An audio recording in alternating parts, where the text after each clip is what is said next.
Hello, everybody.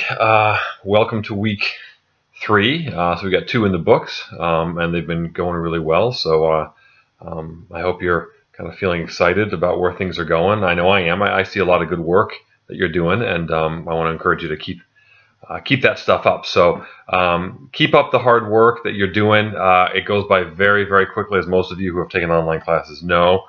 So week 3, we're almost near not the halfway point, but about a third of the way through. So it will start to fly really quickly right about now. That can be a good thing. That can also be a bad thing. Remember, we have Thanksgiving next week, and so your mind is usually occupied with other things. So we'll just try to keep our focus and keep plugging along here. Now, in terms of just kind of logistical things, stuff for the class, I'm seeing some good stuff in the discussion boards. So again, try to get those posts, those initial posts in by Tuesday if you can. I know sometimes it's not always possible. And then try to reply to as many students as you can, ideally 3 different students throughout the week as well. That really does help to make the discussion boards a lot more fruitful. And as we start going down these next couple of weeks, we're going to see some really interesting and more complex discussions, more interesting ones too. And so definitely there is more of a burden on you to try to kind of flesh these out, bring them to a deeper level through your posts. So I really want to encourage you to continue putting a lot of effort into those. Reflections are looking pretty good as well. Remember, I mentioned in one of my announcements last week, often you'll have with these reflections, you'll have a prompt or 2 or 3. And I mentioned, you want to get full credit, you want to hit all those prompts. That's true, but not always do we these reflections have prompts. So if you don't see them, just reflect on what the week has been like for you in terms of what you learned, what was new, what kind of piqued your interest, what was confusing, what kind of things do you think are going to have a real impact on your own life and your future career, things like that. Okay, so make sure to read the rubric, those standards for the reflection before you do them, just so you have an idea of really what it is I'm looking for in those reflections. It's usually comprehension, application, and mechanics. And so comprehension is you have an understanding of what it is we've been discussing that week. Application is you're trying to find a way to show how this is relevant to your own life. And then mechanics obviously would be grammar. And that's not a huge portion in terms of your grade, but it still does matter. And it's one that a lot of people lose points on because they just don't take time to copy read their reflections. But so far so good. Things are looking really good. The kind of the big assignment for this week that's going to be due is the final paper, the research paper topic. So remember, we kind of rolled out what the research paper was like last week. I told you more specifically what it is we're looking for. This is the controversial paper where you're going to choose some subject that has controversy in it, and then you're going to explain it and then choose a certain side, and that's required. You have to actually choose a side to argue for in this paper. So you can't just say, well, I'm going to do a research paper on abortion, or I'm going to do a research paper on the death penalty. Oh, that's well and good. That's all well and good, but not for this class. We want to see that you can actually take a stand on something and then logically argue your position on that.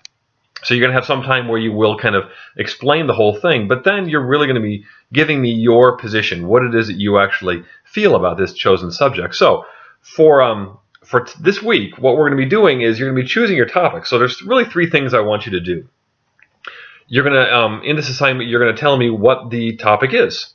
Then you're going to give me the position that you're going to hold, or you're going to argue for that. And the third one is you want to show me some evidence, some academic evidence that there is research for your position. You'd be surprised, a lot of students will choose a topic for which there is very little research, and they're like, oh my gosh, what do I do now? And they have to change their topic and everything. So do those 3 things.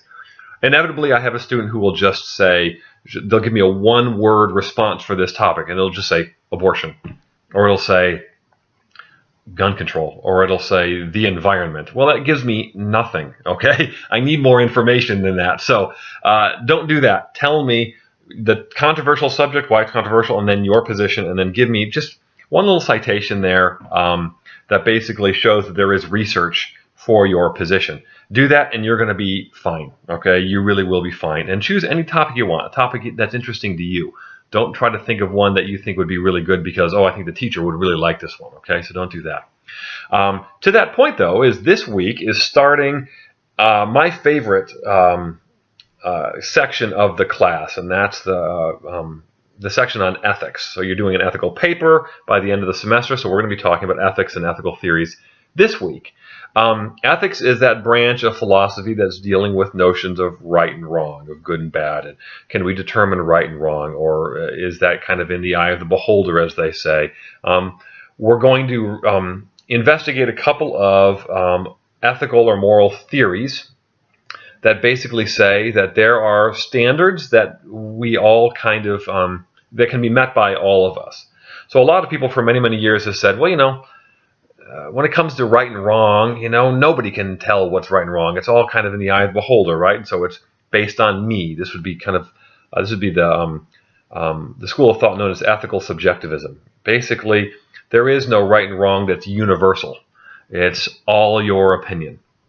That sounds nice, but it breaks down pretty quickly. You have the murderer or the rapist or the terrorist to justify his actions, and they say, well, yeah, it felt good to me. Hey, it's right, and right to me, it might be wrong to you. And you say, well, no, that doesn't work. Rape is always wrong. Terrorism is always wrong. Murder is always wrong. So people will then jump to another area, another subject, or another theory called cultural relativism. They say notions of right and wrong aren't individual, but they're basically cultural. So in our culture, in the United States, we believe that women should be allowed to vote and own property and run for office and own, businesses and do whatever they want to do. Whereas in a country like Saudi Arabia, let's say, women aren't allowed to drive cars or own property, and they have to cover up from head to toe, and they can be victims of abuse, and that can be justified legally there. And so we'd say, well, that doesn't seem to make sense to me, though. That seems like universally we should not be able to just hurt or abuse people. So in a case like that, cultural relativism tends to break down as well.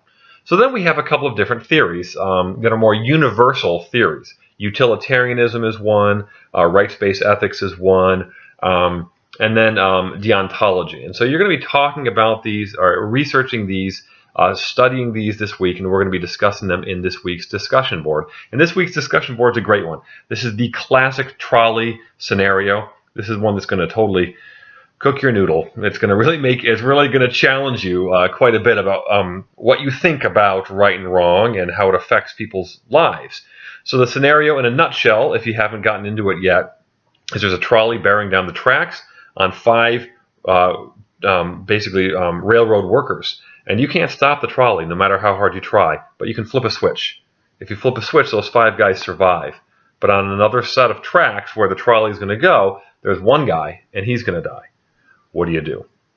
So I'm asking you to really kind of think about this from the perspective of these different kinds of theories that we're going to be researching in these in lecture notes this week. So it's challenging. It's a thought experiment. So this is not something that actually happened. This is a hypothetical. So don't think that somehow this was, born out of reality or something like that. It's meant to challenge you ethically, to start thinking about what you believe and why you believe that. So, as much as you can have fun with something like this, have fun with it. And think about your classmates' reflections and try to challenge them a little bit as well. And I'll be on the discussion boards to challenge you all, and we'll see where things go. So I have office hours tomorrow from 4 to 5 Eastern Standard Time on collaboration. So I hope to see some of you there. And if not, I'll be looking forward to reading your posts online. Thanks, folks.